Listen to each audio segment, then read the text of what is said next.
आयरा के माँ बाप राजी हो गए? अब फर्क क्या पड़ता उनके राजी होने से।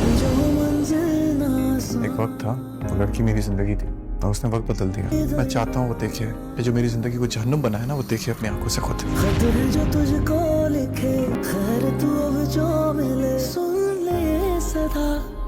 कि शादी ऐसे मत करो कामयार। दूसरी मर्तबा भी काम्यार आयरा को अपनाने में नाकाम रहता है। इस दफ़ा हालात और भी ख़राब हो जाते हैं। काम्यार को मौलवी साहब के साथ घर से निकाल दिया जाता है। आयरा अपने वालिद को आगे रोक कर कहती है काम्यार के साथ ऐसा सलूक ना करें, लेकिन इरफान साहब गुस्से में चीखते हैं, बस अपने कमरे में जाओ। आयरा डर कर चुपचाप अपने कमरे में चली जाती है। कमरे में बैठकर वो रो रही होती है और खिड़की से नीचे दरवाजे की तरफ देखती रहती है। नीचे काम्यार खड़ा होता है और इरफान साहब से कहता है, मैं आपकी बेटी को अपने साथ लेकर ही जाऊंगा, ये मेरी ज़िद है।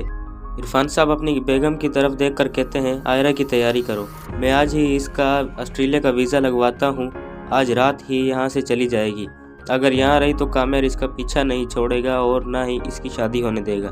बेनिश फ़ौरन आयरा का सामान बैग में रखना शुरू कर देती है। इरफान साहब आयरा के कमरे में जाकर कहते हैं, तुम्हें मेरी इज्जत का वास्ता है, अगर तुम मुझसे मोहब्बत करती हो तो जाओ काम्यार से कहो कि वो यहाँ से चला जाए। आयरा बाप की बात मान लेती है। वो काम्यार के पास जाकर कहती है, यहाँ से चले जाओ। काम्यार हैरानी से कहता है, तुमने खुद कहा था कि तुम मेरी ज़िंदगी का हिस्सा बनना चाहती हो। आयरा आंसुओं के साथ कहती है, अगर मेरे वालिद नहीं भी माने तो मैं फिर भी तुमसे ही शादी करूँगी। अभी तुम जाओ, मुझे यकीन है तुम मुझे हासिल कर लोगे। जैसे ही काम्यार वहाँ से निकलता है, इरफान साहब मौका देखकर आयरा को लेकर सीधा एयरपोर्ट रवाना हो जाते हैं। आयरा पूरे रास्ते रोती रहती है, जाने से इनकार करती है। इरफान साहब घर की इज्जत का वास्ता देकर उसे मजबूर कर देते हैं। फलक अपनी बहन की ये हालत बर्दाश्त नहीं कर पाती। वो फ़ौरन काम्यार को फ़ोन करती है, तुम्हारी वजह से अब्बू आयरा को ऑस्ट्रेलिया भेज रहे हैं, वो एयरपोर्ट जा रहे हैं, कुछ करो। काम्यार बिना सोचे समझे एयरपोर्ट की तरफ निकल पड़ता है, लेकिन रास्ते में उसकी गाड़ी ख़राब हो जाती है। मजबूरन उसे रिक्शा लेना पड़ता है और उसे देर हो जाती है। एयरपोर्ट पर आयरा अपनी फैमिली से मिलकर अंदर जा रही होती है। उसी वक्त काम्यार पहुंचता है। वो देखता है कि आयरा बोर्डिंग एरिया में जा चुकी है। वो उसके पीछे नहीं जाता, बल्कि सीधा मैनेजर के पास जाता है और कहता है, जितने पैसे चाहिए ले लो, लेकिन आयरा नाम की लड़की ऑस्ट्रेलिया ना जाए और किसी को इस बात की खबर भी ना हो।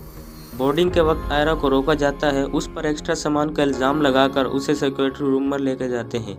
आयरा घबरा जाती है। जैसे ही वो सिक्योरिटी रूम में दाखिल होती है, वो देखती है कि काम्यार वहाँ मौजूद है। आयरा रोते हुए कहती है, अब तुम क्या चाहते हो? तुम मुझे मेरे वालिद के हाथों और जलील करवाओगे। काम्यार उसका हाथ पकड़कर कहता है, मेरी बात सुनो, यही एक रास्ता है, मेरे साथ चलो, किसी को कुछ कहने का मौका नहीं मिलेगा। तुमने खुद कहा था कि तुम मेरी खातिर सबसे टकरा जाओगी, अब वही वक्त है। आयरा कुछ लम्हों की खामोशी के बाद काम्यार के साथ चल पड़ती है। काम्यार फ़ौरन आयरा को कोर्ट ले जाता है और दोनों निकाह कर लेते हैं। निकाह के बाद काम्यार आयरा को सीधा इरफान साहब के सामने ले आता है। सब लोग हैरान रह जाते हैं। फलक अपनी खुशी छुपा नहीं पाती। इरफान साहब के पाँव के नीचे से ज़मीन निकल जाती है। इरफान साहब गुस्से में पूछते हैं, ये सब क्या है? तुम जो जहाज़ में होनी चाहिए थी। काम्यार आगे बढ़कर कहता है, हम दोनों ने कोर्ट मैरिज कर ली है, अब आयरा मेरी बीवी है, अब हमें कोई जुदा नहीं कर सकता। इरफान साहब गुस्से से कहते हैं, आयरा तुमने ये ठीक नहीं किया, अब तुम्हारे पास सिर्फ दो रास्ते हैं, या तो काम्यार या फिर मैं। अगर काम्यार को चुना तो मुझे हमेशा के लिए छोड़ना होगा, और अगर बाप की इज्जत चाहिए तो इसी वक्त तलाक लेनी होगी। फलक बीच में आकर कहती है, अब्बू ठंडे दिमाग से सोचिए, ये वक्त फैसले का नहीं। फलक आयरा का हाथ पकड़कर काम्यार से कहती है, अभी तुम यहाँ से चले जाओ, घर की इज्जत की खातिर मैं अब्बू को समझाऊंगी। काम्यार वहाँ से चला जाता है। आयरा अपने वालिद के कदमों में बैठकर कहती है, मुझे माफ़ कर दीजिए, बस एक दफ़ा मुझे इज़्ज़त के साथ रुखसत कर दीजिए, मुझे और कुछ नहीं चाहिए। अगर आप आगे की स्टोरी देखना चाहते हैं तो हमारे चैनल को लाइक, शेयर, कमेंट और सब्सक्राइब करना ना भूलें। मिलते हैं नेक्स्ट वीडियो में। अल्लाह हाफिज़।